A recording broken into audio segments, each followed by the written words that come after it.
Hello and welcome to HEB, where today it is week 20 of the predictions. Last one of 2019. Hope you had a great Christmas and a good Boxing Day. I know my one was ruined by a Ghanaian striker called Jordan Ayew. It's very much ruined. Man, I'm glad I didn't have to do review video for that week. Anyway, we move on to the early kickoff, which is the Tommy Elphick derby as Brighton take on Bournemouth. And no, I have no idea why this is the early kickoff either, but it is. So it's gonna be live on BT. If you want to watch it, feel free. Again, feel free, but wouldn't recommend it.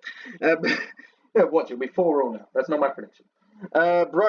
Brighton coming off a 2-1 loss against Spurs in the early kickoff on Boxing Day. Meanwhile, Bournemouth coming off a draw against Arsenal. The last time these two sides met is a day that Brighton fans would want to forget. I'm not trying to rhyme, I promise you, I'm not trying to rhyme. Because Brighton lost 5-0 to Bournemouth. Excuse me. In April this year at the Amex, meaning they were in deep danger of going down. And overall, in the last 4 meetings, Bournemouth have not lost any of them. Brighton winless. Bournemouth have won 3 of them, only 1 draw in between. Overall, both sides very similar ability across the board. Very similar in positions, very similar in the starting letter of their name. With that being said, I believe that this is too close to call. I believe this will be a tight game, and this will be a score draw of 1-1. So apologies if you're thinking this is going to be a classic and you're planning on watching it. I'm not sure it will be. We now move on to the Southampton derby, the first of the 3 o'clock kickoffs, as Everton take on Newcastle at St James's Park.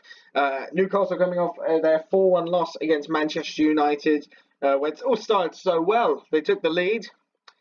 That was pretty much the high point of the game for them. And then, meanwhile, Everton coming off their 1-0 win against Burnley, which was Carlo Ancelotti's first game in charge, extending their unbeaten run to 4. Now, the record overall does suit Newcastle to actually win this game. Not necessarily their head-to-head, which is what I'll cover first, but Newcastle have won their last game, a 3-2, a game Jordan Pickford would definitely like to forget. But overall, with the last 10 meetings, Everton have won 7, Newcastle only won 2, with there being 1 draw in between. But Newcastle's 2 wins have come at home, so that is a positive for them. Excuse me. And overall, Newcastle have looked better at home this year than away. They won 4 of the last 9. Their only loss at home coming at the opening day of the season against Arsenal. Meanwhile, Everton, on the other hand, their away form has been their Achilles heel, whatever that means. They won one of their 9 away games all season, that being against Southampton in November, only picking up 5 points away from home all year. That being said, you got to consider the fact that under a new manager, the philosophies can change, which is why I believe that it's going to be tight. But I'm going to say Everton are going to slightly win it, just because if you look at the style they played against Burnley, they had so many shots, and when you have so many shots, no matter who you are playing up front, you're going to score at least 1. And Newcastle, they're hot and cold when it comes to scoring. I believe they're going to be cold today. Spoiler alert, I'm recording this on Saturday. So if this should go out before the the Brighton Bournemouth game. If it doesn't, I'm definitely doing this before the game. Should stress that a lot. Back to this game, I believe this will be 1-0 to Everton. We now move on to the Jason Puncheon derby as Southampton play Crystal Palace. And who wouldn't want to play in the Jason Puncheon derby? It just sounds so inviting, doesn't it? So both teams coming off wins. Southampton shock win at Stamford Bridge, 2-0 for them. Meanwhile, Palace coming off a late winner against West Ham, 2-1, where Jordan Ayew broke all West Ham fans' hearts, and pretty much it didn't help Pellegrini either. We'll get to West Ham. We'll get to West Ham. We'll get to West Ham. I'm looking forward to it. Anyway, back to this game. The last meeting between the two sides ended 1-1 in January of this year at St Mary's. Overall, Southampton actually have a better record against Crystal Palace. In the last 10 meetings, they've won 6. Palace won 3, 1 draw in between. And but overall, Southampton, one of their main issues has been their home form, only picking up 2 wins all year, and their main losses have also come at home to the likes of West Ham, Everton, and the Leicester one, of course. Meanwhile, though, Crystal Palace have been so and so away from home, 3 wins from 9. Coming against Burnley, West Ham, and Man United, all pretty spread out across the season, but also losing a fair amount of games away from home. Actually, I will say the games they've lost away from home have been against good sides: Sheffield United, Spurs, and Chelsea. But still, not the kind of still very 50-50 when it comes. And Newcastle, sorry, actually, I said good sides, didn't I? Sorry. Anyway, when it comes to this game, when you look at both teams' goal scoring records, I believe that this is not going to be a high scoring affair. In fact, I believe this is going to be one of the first 0-0s that I predicted in a long time. Look, this could go 1-0 either way. Someone can nick a goal. Maybe a Ward-Prowse free kick from the home side or a Jordan Ayew goal from the away side could settle it. But I'm going to play it slightly safe and go 0-0. We now move on to the last of the 3 o'clock kickoffs, the Ashley Young derby, as Watford take on Aston Villa in a relegation dogfight. Yes, there are only 3 games at 3 o'clock this week, but don't worry, they're all classics. Everton, Newcastle, Palace, Southampton, and Watford Villa. Yay! Yeah. Yeah, that's it's not good. Both sides coming, however, despite both being in the relegation zone, both sides coming off games where they didn't lose. Watford's being a 1-1 draw at Sheffield United. Meanwhile, Villa picking up a much-needed win at home against Norwich.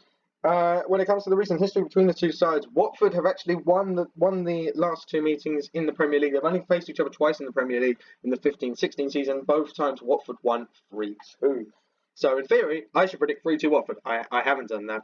It's a stupid superstition to think it's just going to be 3-2 again.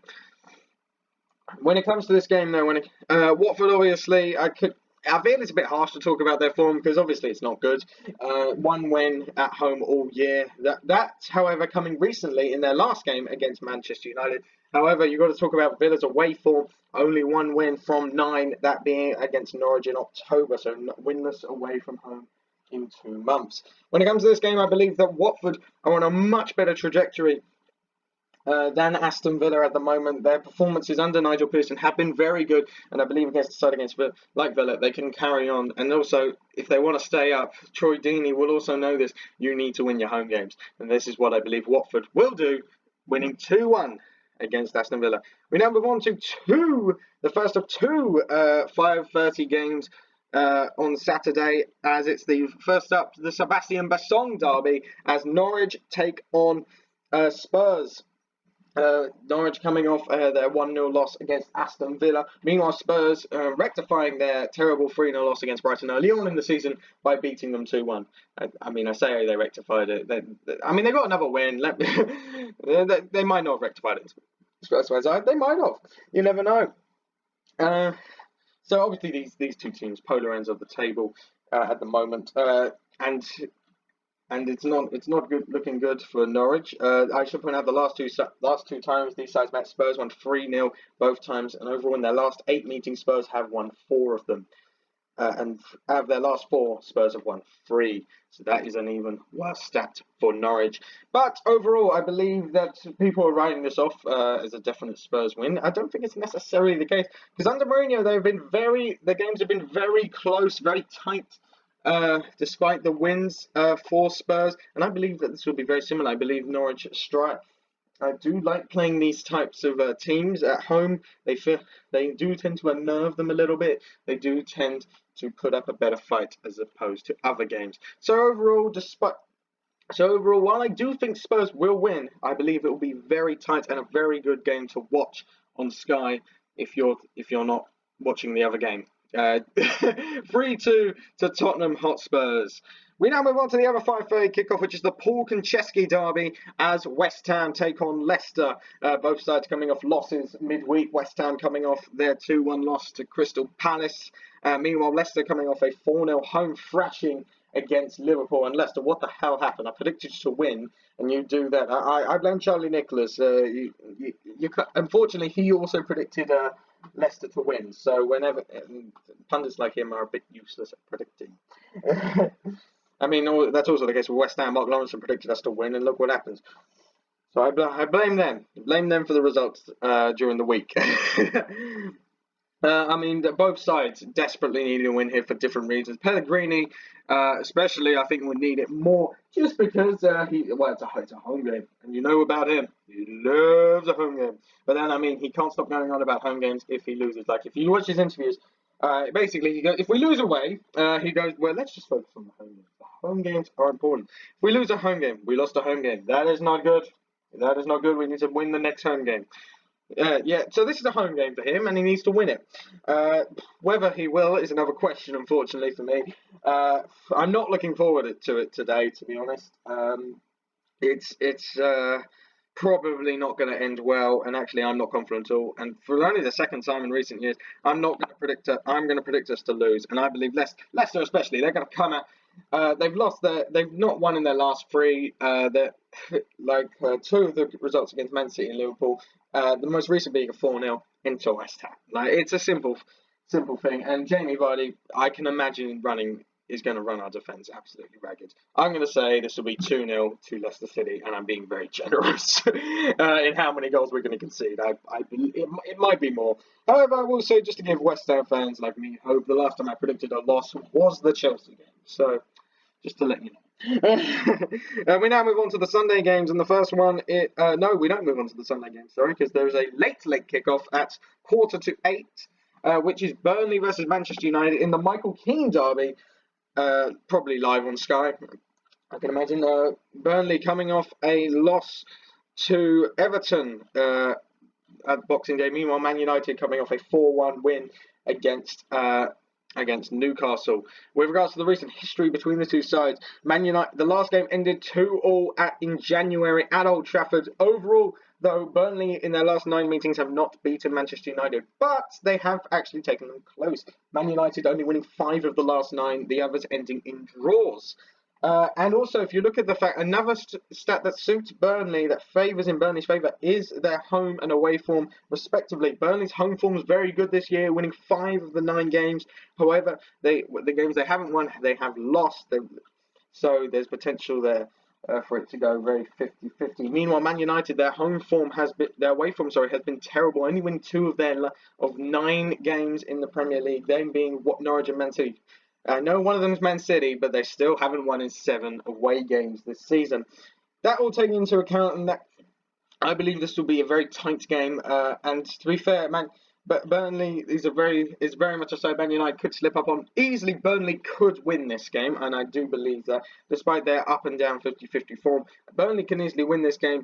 I can't see it. So I'm actually going to go for a very entertaining draw. So I'm going to go 2-2 in this game. We now move on to the Sunday games now, and the first one is the Ashley Cole derby, probably the biggest game of the week, as Arsenal take on Chelsea. Arsenal, in their first game under Mikel Arteta at the Emirates, in their first game, just period, under Mikel Arteta, they drew 1-0 at Bournemouth. Meanwhile, Chelsea coming off their 3rd straight home loss of the season without also scoring a goal, that being against Southampton, 2-0 loss at Boxing Day. Thankfully for them, Chelsea are playing away from home this time.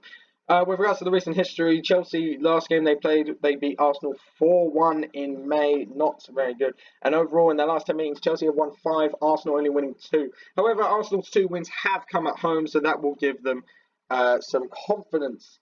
I should point out, the last fixture between the two sides was the Europa League final. If I said Chelsea were home, I do apologise. I forgot it was the Europa League final. So if you take that into account, and also Chelsea's away form has actually been very good, winning 6 of 9 away games this season. Their only losses coming to Everton, Man City, and Manchester United on the opening day. Meanwhile, Arsenal's home form has been pretty much as good as their away form, which is not very good. They're only winning 3 of 9 games all season, those being against Bournemouth, Villa, and Burnley, all coming in October. So they are winless since the 6th of October at home, which is a terrible run. Only winning 1 game since the 6th of October. Don't worry, it was against us, so does it even count? Overall, I say this is going to be a very entertaining game. There are going to be goals. I feel like I'm turning into Michael Owen and saying there are going to be goals. But I believe Chelsea are going to get their momentum back. You saw what they did last week against Spurs, comfortably beating them 2-0. I can't see them doing anything different against Arsenal. And I believe, despite this being Mikel Arteta's first home game, and the momentum could carry them, we saw against Bournemouth there are still big issues with that side. So I believe Chelsea are going to win 3-1 and, put more misery on Arsenal, who are at the moment going into, if they lose this, they're going to be going into 2020, halfway through the season, in the bottom half of the table, which is absolutely shocking. We now move on to the Paul Ince derby as Liverpool take on Wolves. And I should point out the reason I didn't do the prediction videos before the Wolves City game was because I wanted to see what the result was there. And well, it's a good thing I waited, because Wolves ended up coming from 2 goals down to beat City 3-2, doing the double over them this year. Which is very impressive.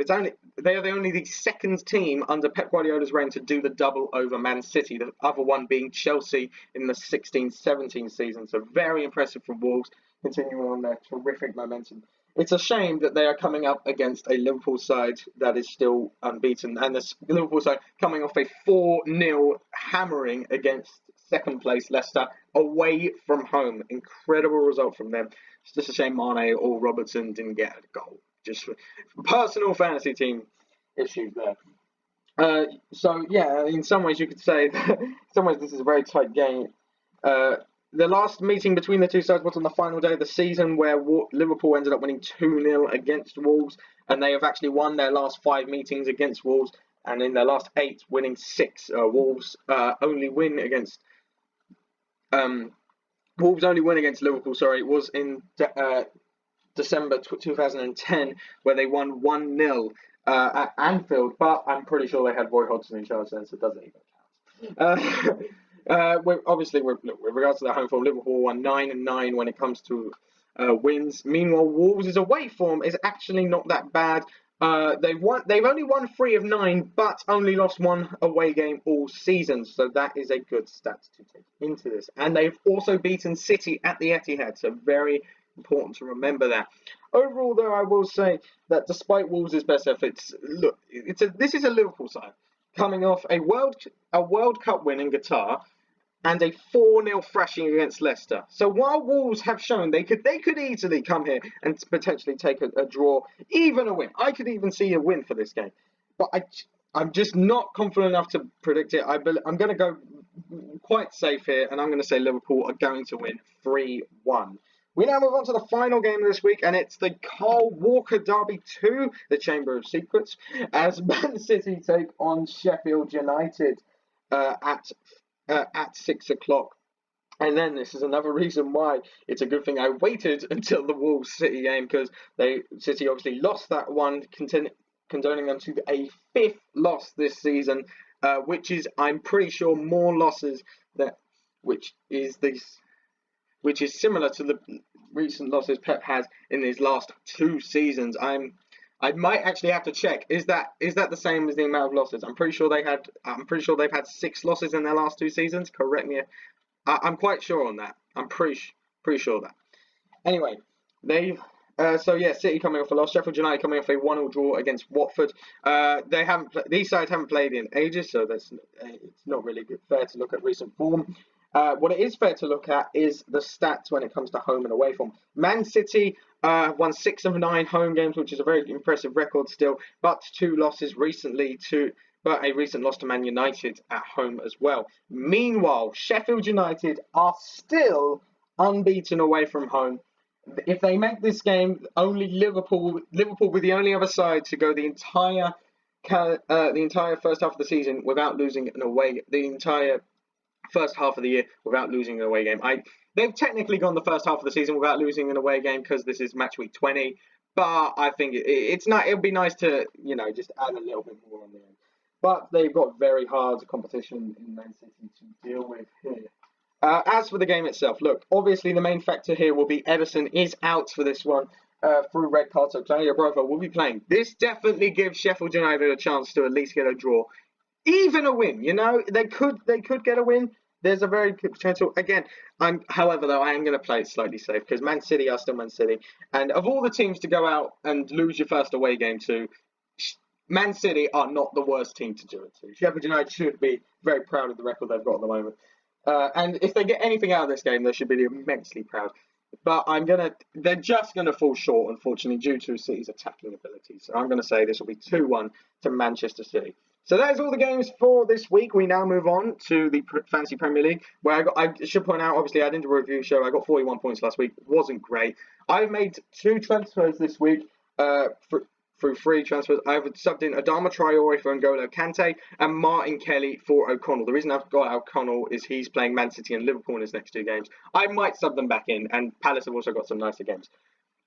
Adama Traore, despite playing Liverpool this week, he's got some nice fixtures coming up as well. So while obviously he's in the bench at the moment, he will be coming on in future games. The starting lineup for this week is Schmeichel, Robertson, Sonucci, Dunk, and Kelly as the defensive lot. De Bruyne, Mane, and Grealish in the midfield. Abraham, Vardy as captain, and Aubameyang up top. Yes, I am putting Vardy as captain against West Ham. That is how not confident I am about the game. And also, it's Jamie Vardy. He's probably going to score against West Ham. He always scores against us. He always scores. He's like the Romelu Lukaku of recent years. So that is going to be it for this video. Hope you enjoyed it. Hope you like, share, and subscribe. Turn on the notification bell and let me know your predictions in the comments below. I will see you later on in the year. That sounds bad. There's not much in the year left. I'll see you on Monday for the review show.